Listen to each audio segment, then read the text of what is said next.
السلام عليكم ورحمة الله وبركاته. مرحبا بكم في قناة ستلاي، قناة أحدث الترددات الفضائية. اليوم سوف نقدم لكم تردد قناة العتاولة سينما على القمر الصناعي النيل سات 7 درجة غربا. القناة بتعمل بصيغة SD، يعني بتستقبل بأي رسيفر عادي سواء كان SD أو HD. القناة جديدة وأول مرة تظهر على قمر النيل سات، وتقدم أفلام مصرية وأفلام عربية على القمر الصناعي النيل سات 7 درجة غربا. القناة على الرغم أنها بتعمل بصيغة SD ولكن جودة الصورة جيدة، وده اسم القناة على لوحة الرسيفر العتاولة سينما زي ما واضح أمام حضراتكم على لوحة الرسيفر.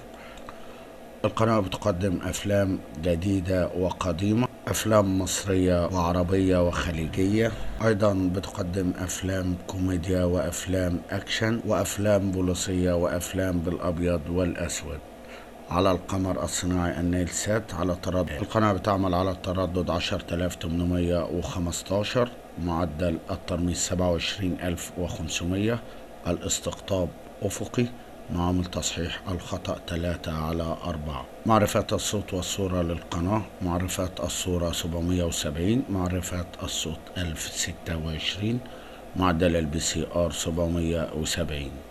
وزي ما واضح أمام حضراتكم إشارة القناة عالية 85%، يعني بتستقبل بأطباق بتبدأ من 50 و60 سنتي في شمال أفريقيا والمنطقة العربية بدون أي مشاكل في الإشارة. طريقة تنزيل التردد من الريموت: بنضغط منيو من الريموت، ثم بنختار تركيب، ثم بنختار أوكي، بنضغط على أوكي، ثم بنضغط على الزر الأصفر وتظهر لنا لوحة التركيب، ثم بنضغط على الزر الأخضر.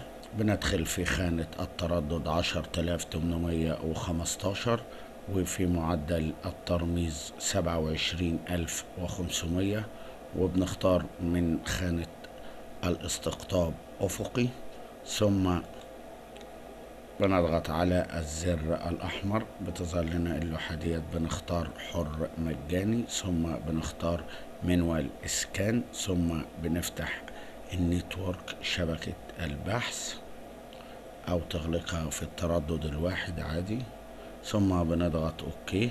بتبتدي القنوات تنزل زي ما واضح أمام حضراتكم. نزلت القنوات، وفيهم قناة العتاولة سينما على التردد 10815، معدل الترميز 27500، الاستقطاب أفقي. مشاهدة ممتعة، ولا تنسوا الاشتراك في قناة ستلايت وتفعيل زر الجرس. والسلام عليكم ورحمة الله وبركاته.